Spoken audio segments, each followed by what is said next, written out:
Yeah, that's a great question. And so I think that question, as well as the question of why allow suffering or pain, those two things go together a lot.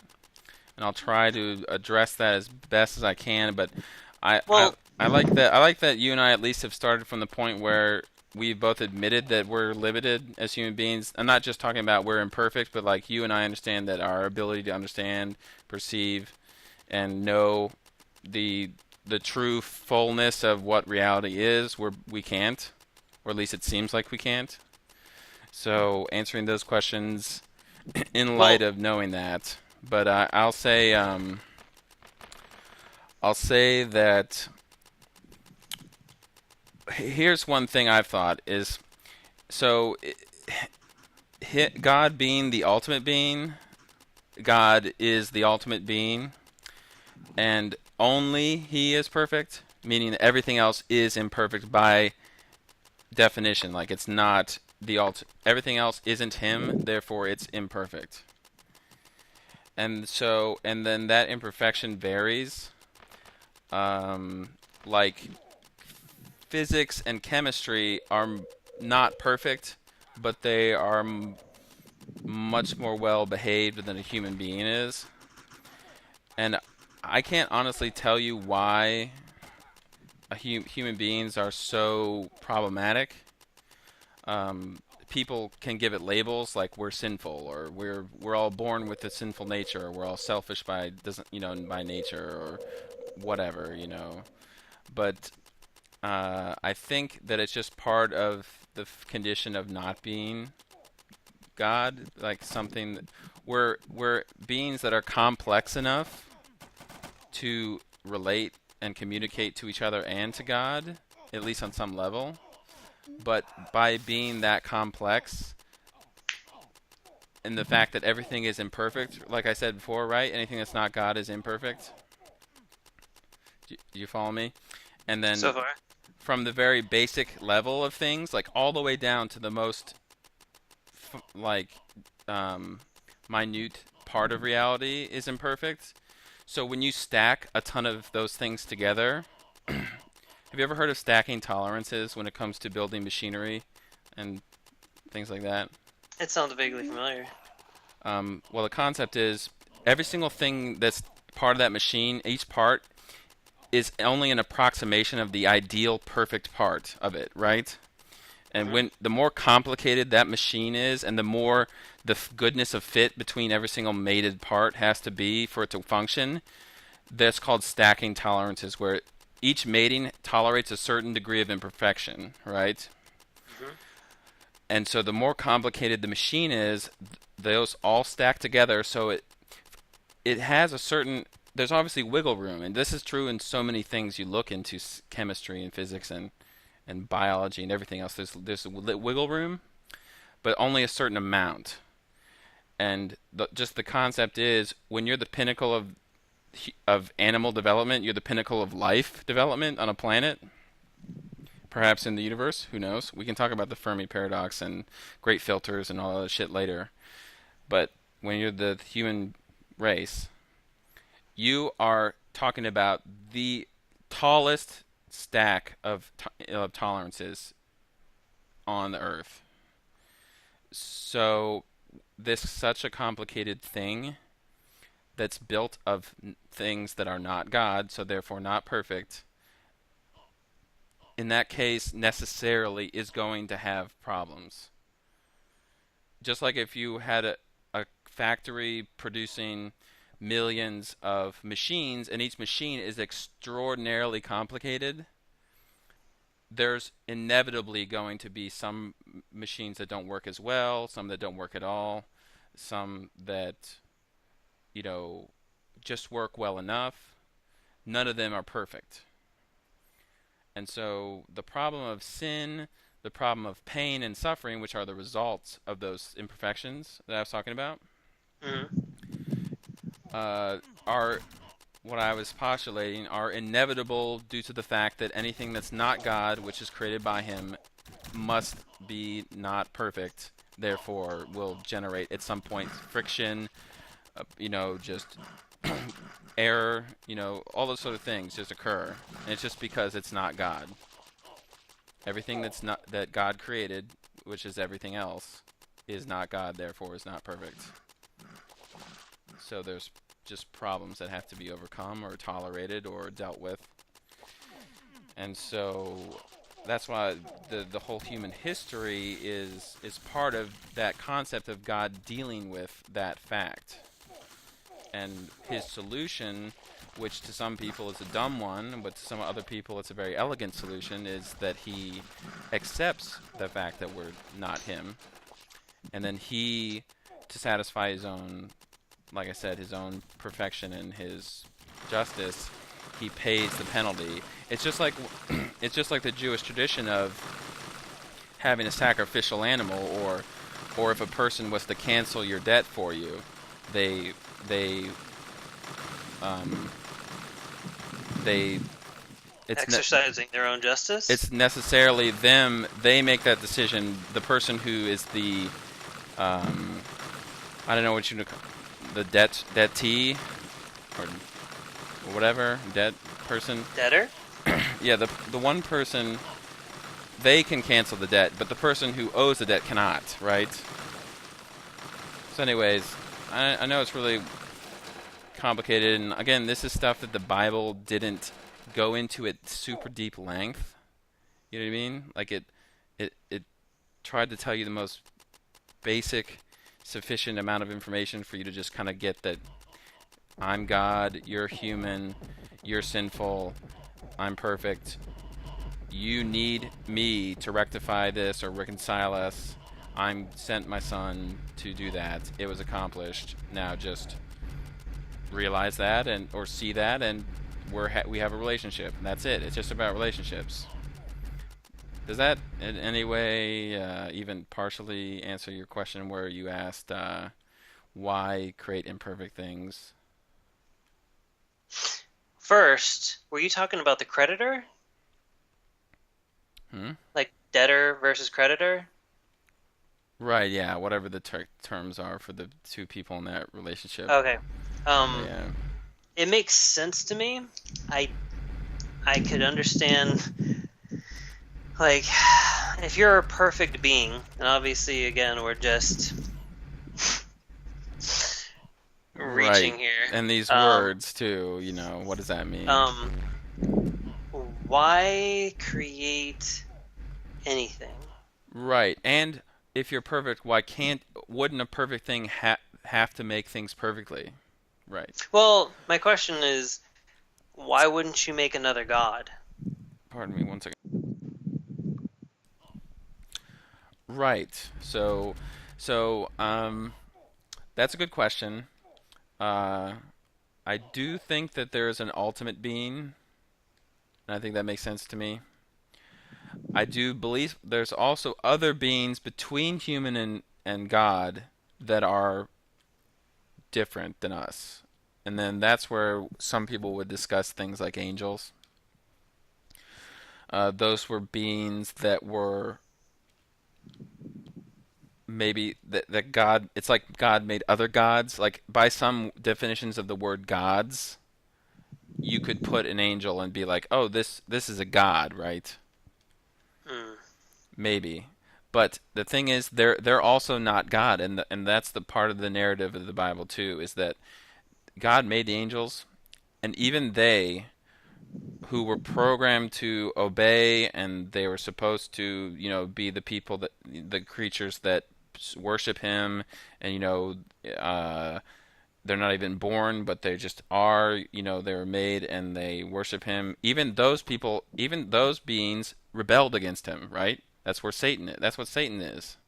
It was an angel that thought, I am as good as God. I Why do I have to take orders from God? I am a God, right? So he rebelled against God. God cast him down, It and just seems from I'm just saying that's one interpretation of the mythology or whatever you right. want to call it. Well, I think about it in terms of when we seek to create artificial intelligence, like based on the book that I'm listening to, the Hmm. audiobook. Uh, one of the fears is that we'll create essentially beings that are more powerful than us, that are more intelligent than us, and that will see that will question what is the need for us. Like, what role do we serve? So, Right. and I wonder if there's, like, when I hear the story of an all-powerful being, an all-knowing being, Mm-hmm. it seems like if you already knew the outcome, Right. it seems a little bit arbitrary to create at that point. Does that make sense? Right. No, but here's an interesting thought, and this is just a thought experiment. Hmm. Um, what if, what if you and I, if I'm the only one that's real, everything else is in my imagination, okay? Which is true. And I shouldn't tell you that, but it's true. if I am unconscious, or even some people say if you close your eyes, everything else it actually goes out of existence. Like it no Hmm. longer exists. Right. But it's recreated into being the second I'm conscious again, or I open my eyes again, or whatever. Again, this is just a thought experiment. Hmm. Some people might say what you were saying about God, how can't he just think this through and see it coming, and that's what he doesn't do it. What if this is him just thinking about it? Him just thinking about something makes it real. So that would also make the idea of parallel universes and all that, Right? Because he which could. we're wide open for that. Right, because then he could have infinite thoughts because he's not limited to just being like us where we can only contain one thought at one time or whatever it is. I mean, it's So this version of reality is just a thought that was had by an all-powerful being, and it was just like a blink of an eye. could be again like outside of time, you know. In that scenario, then um, what function do we serve except as a thought experiment in ourselves? Good question. I mean, it's never that's never addressed in the Bible. It never says, "Hey, why did you make us?" and him saying, "I made you because X, Y, Z." Um, some people can say it was for his pleasure. What does that mean? Why does anyone do anything for their pleasure? You know what I mean? Like if someone asked you, "Hey, why do you like golf?" You could say things like, "I like mastering things," or "I like the feeling of just getting my Oh, well, body moving," and other things like that. following that logic, though, why would an all-powerful and all-knowing being even participate or, you know what I mean, in pleasure Right. That's a great question. Why? or emotion at all? Right. No, that's the problem with when you get to an ultimate being, is because they define everything else. Because I mean, think about it. If if you think about it at a human level, if and this has been explored in like a Woody Allen film maybe, where you have a button and every time you Hmm. press that button you have an orgasm, and Right. all it is a person continuously hitting that button. Like, Like, would if you they? had the power to do that, do you essentially get into a state of existence where now you don't experience anything outside of Right. that It's pleasure, pure so that orgasm. becomes a baseline? So now it's not even pleasure. Right. It represents reality for you now. Right. It's just like consciousness. Right. Yeah. Right. Exactly. And again, like I said, when you're talking about an ultimate being, how can I say what's right or wrong for that being to feel or think? This is essentially um like masturbation at the level of a deity. Perhaps. Like And it's just but self but pleasure. but here's my question to you: is there anything that inherently wrong with self-pleasure? Not whether it's right or wrong, but But just why? why would it be necessary? Or Maybe why would nothing's you even necessary. enjoy it? What? Who? again, like I said, if someone likes doing something, who am I to question why they enjoy it if they do enjoy it? I don't. At a human level, but at a God level, because we're enormously limited, Right, we and might as well be fleas. right, yeah, exactly. I'm I don't saying know. if you are not, you are unbound by every understanding of the word. You are just limitless. Right. Then, Why? What would you do if you were that being? I don't yeah, know. what would a human do if it was Exactly. I limitless? can't say because I'm a human being. I can't get out of my ability to understand and perceive what a limitless, infinite thing would do. Even if you gave a human being superpowers, relatively speaking, to another human being, like the ability to fly or the ability to turn invisible or any of Right. those Like, mutant abilities. right. I mean, how long would that be enjoyable before it's like, oh, well, yeah, I can fly? Right. And that's the interesting thing is that could could there be eternities within eternities? And that doesn't make any logical sense. You know what I'm saying? But like who's to say that this ultimate being doesn't get over instantly whenever it does a thought experiment that makes it reality, a reality or whatever? Like how do we know that that ultimate being hasn't isn't going to move on, and in an eternity to that being is nothing.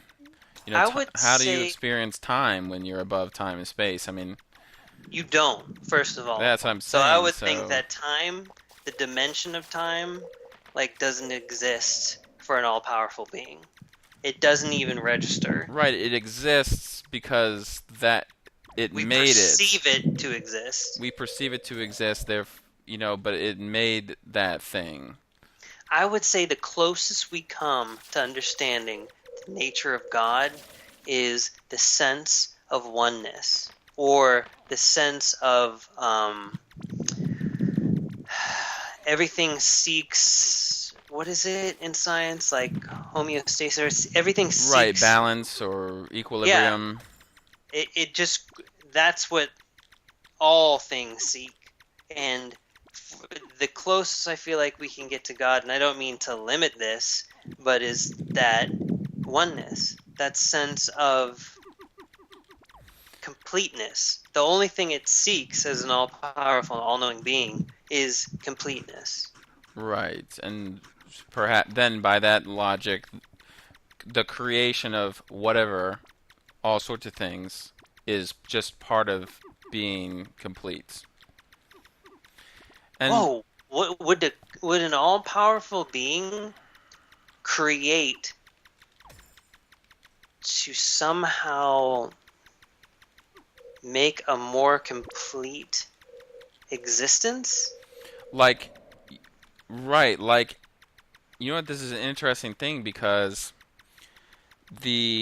in the Bible there's an analogy where it says Jesus Christ is the head, but you, the church, are the body. Where we're like each person is almost like a cell where it's each person's different but incomplete in itself, but in the organism, like in the whole organism, serves some purpose. And like the foot is different than the hand or the eye, but they all, in the whole scope of things, work together to be part of that one body. And it's maybe that's what it is, like the being this the ultimate being, the God, creates itself. Constantly creating. Like if we Right. think of the idea of the universe constantly expanding, the universe is God. And it expands, and everything that happens within it is just a not a side effect, but just a direct result of being created, which is Right. constantly in a state of creation. Right. It's almost Because you as couldn't, if like, if God is everything, if we think of God or an all powerful being as literally being everything, then that comes closer to helping me comprehend the idea of that being. right, and I think the whole pantheism versus monotheism thing could be, again, like we were talking about before, a semantics issue, not an actual reality issue. But Like one thing is right, one thing is wrong. right, yeah, I mean, um, it could be just different expressions of the same thing, like we were talking about before about the invisible chair. Um, so I don't know. I mean, it's great to think about these things, and I think about these things often, but or not often. You don't think about these things every day, but I've had these sort of conversations or thoughts, with my conversations with myself before about this. I always do hit certain dead ends or certain, not dead ends, but open ends where I just, there's no way for me to conclusively say something. But there are things I do feel, and like you said, there sometimes you have a faith in something. It just, you've been convinced by something or other, or something's influenced you, or something within yourself has arrived at a position. And but yeah, I mean, it's Well, for a human, after you have that, you go through those thoughts, right? Or you share those thoughts with another human. We want takeaways, or we want how is that applied to my mortal life? Like, how do right, I apply those thoughts? Or right, whatever we derive from this conversation, how do we then go on to lead a life that's probably more complete in our own limited way? right. We're all trying to be complete, and we're all trying to. And again, that kind of goes back to what I was saying earlier before when I was talking about how if we all are in some way sort of similar to God in some ways, and so we want to be complete, we want to be gregarious and Fully relational. We realized. want to we want to actualize ourselves. Yeah. We want to all these sort of impulses we have perhaps are just part of that ultimate being's impulses to create and be complete and one and at peace or have joy or experience whatever good things there are. But And I guess being human is a unique position because the duality of really not being different from other beings or other things in existence. However, we have that mentality where we are aware of it. right, We're all we're all just the matter. We're the yeah. same matter, but it's like the informational complexity is such that we understand that we're matter. Like the rock doesn't know it's a rock, but the person knows that that's a rock and I'm a person. You know, Kind of like like if a stem cell under like became self-aware and was like, well, I could technically be any cell I wanted to be, but you're still just a very small portion of this being. Like somehow we're specialized, in other words, and I think we touched upon that. right, I don't think we always have to be human beings. right. That's another thing. That's the interesting concept. Is when you die, you might cease to be a human being, but you might still be yourself in some respect. And then there's some sort of continuity into some other state of being. I mean, again, that's another thing that's not explained at all in detail in the Bible. It's not they don't you don't need to know what heaven is like, and you don't need to know, what you'll be like because that's the next thing. It's like that's that's not, absolutely necessary to. Well, it wouldn't even help you in this life. Right, yeah. Like you said, explain something to a dog or an ant. Is there even point in trying? But you have to get across the essential information if there is some sort of step involved where there's something does have to be understood or known. What provides value to that flow of knowledge? And yes, I guess whatever happens next doesn't. If we knew, it wouldn't provide value. or it would somehow be, um, it would negatively impact or influence us. Perhaps. Or, I mean, like you said before, there are some things that we're not ready for, or we just can't contain it, or I don't know. I mean, sometimes there's some people would think if a person truly experiences something or knows something, it could kill them, or it could just totally fry them, Or bum them out. or bum them out, or I mean, who knows? You know what I mean? I mean, Yeah. so I don't know. I don't know if it's like kind of babying us. I don't know if it's just sort of not telling because it's a need to know basis sort of thing, or if it's just we can't possibly, like, if he told us it wouldn't make a difference. Like if I tried to explain it, like, here, hey, 4-year-old, here's how to integrate. Here's how to do advanced math, and they'd be like, I'm just barely getting arithmetic down here, man. Like, you know what I mean? Like, doesn't I don't know. No, I get it because again, I feel like it goes back to what actually provides value for that being. Right? And Yeah. for us, there's limited value in comprehending beyond our station, essentially. Right. Yeah. And Like so, you couldn't apply the knowledge. In other words, it's like being given a huge body of knowledge that you can't apply. It right, would be like, someone's look, on like a deserted island, and then someone gives him like a step-by-step instruction on how to make a nuclear reactor, but they're like, I'm trying to just make fire here. Like, there's no and value to what you're that's telling me. okay. Like it's designed a certain way. Right. The objective was never for this to be an all-knowing portion of a journey, let's say, if you will. Right, exactly. A human life isn't failed because we haven't understood all reality and know all the answers and everything else. Because, I mean, and maybe it would be not a good way of perceiving it as a vetting process, but, or that whole idea of a proving ground. Or yeah, or just I a don't know. formative process. I mean, to me, it seems like if you're okay with it, keep keep going on. And if you somehow seek transcendence, go for that too. Like that's like human will has an enormous role because some people are going to want and others are not. That's a true statement. Yeah.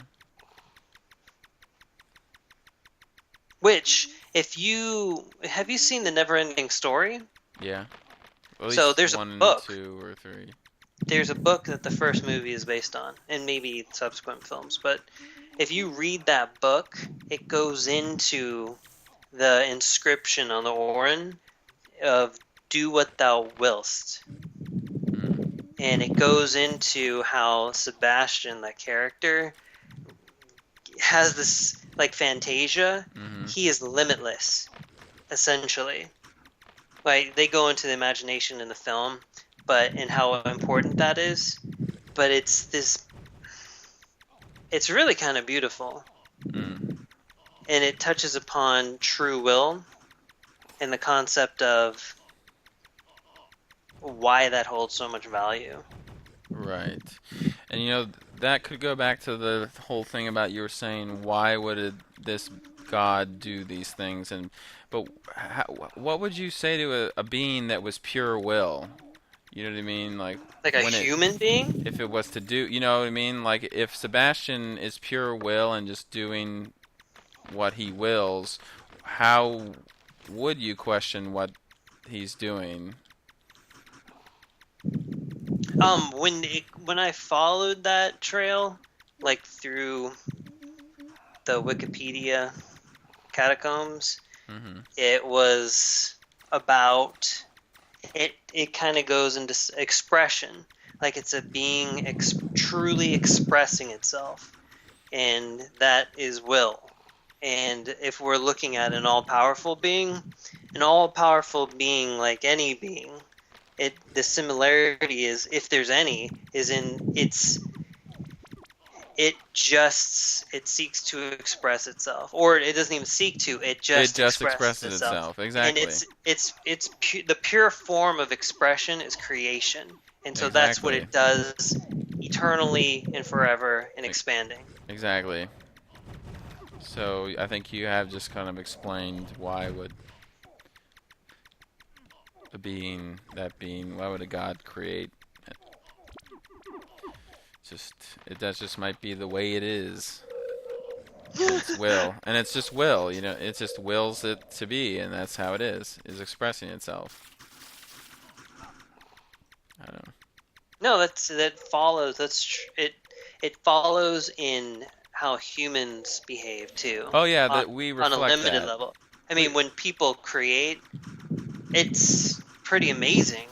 Oh Like we yeah. all recognize it as this aspect to human life that's um, like the pinnacle. So it kind of seems to me like you're kind of looking for what makes a human being, and what makes us most human, and looking for those as sort of characteristics that would give you clues about the nature of a ultimate being.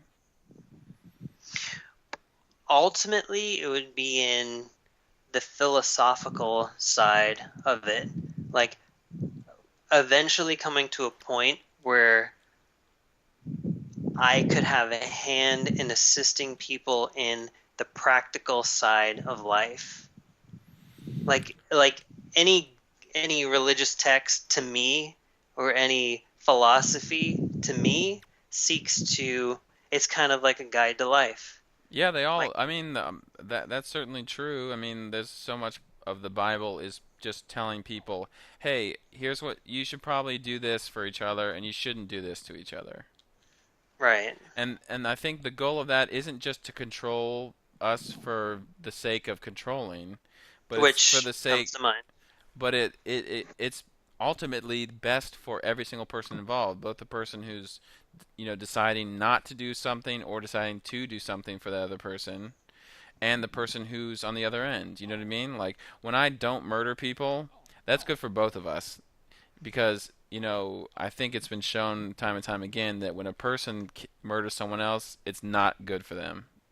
You know what I And mean? yet, And then same with the other during person. war, we effectively control population size and growth. Right. And obviously we know the psychological effects that war can have on people, but we also understand that there are situations where there is such thing as justified killing someone, justified homicide, whether it's like someone busted my house and is trying to kill me and my family, therefore I can kill them, and it might not destroy me psychologically. You know what I mean? Like I might be okay with it. Just like in war, there can be situations where on a global or on a national stage, a group of people can commit justified homicide. I would argue that anyone who was fighting against the Nazis in World War II was committing justified homicide to stop what was going on in Europe. Well, there's some complexities. Like Well, yeah. even the economy of aid, like when you help this group of people, if you feed them and shelter them and they do what people do and they procreate, and Hmm. now you have the problem of, well, now you have to support these additional people. What was the issue with them supporting themselves initially, you know? Yeah, well, that's true How did it too. grow to a size? And there's a problem there because you can't just support them. Otherwise, like, you have to get to the point where they can support themselves. And Right. until we're in an environment or a world where there's, Bountiful I don't know, like resources and we're it's not communism, but it's like humanism where we're all on the same fucking page.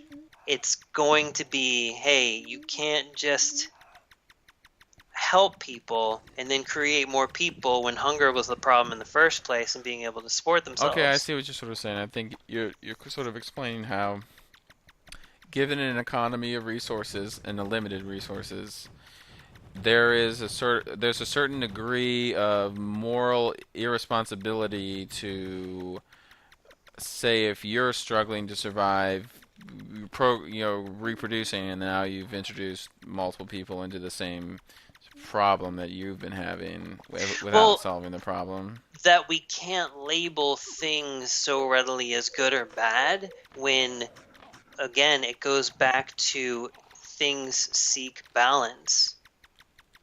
And if Right. we're growing beyond our So resources, you're justifying mass murder in order to in sort of population control, kind of like well, no, Malthusian that sort it's of. going to happen.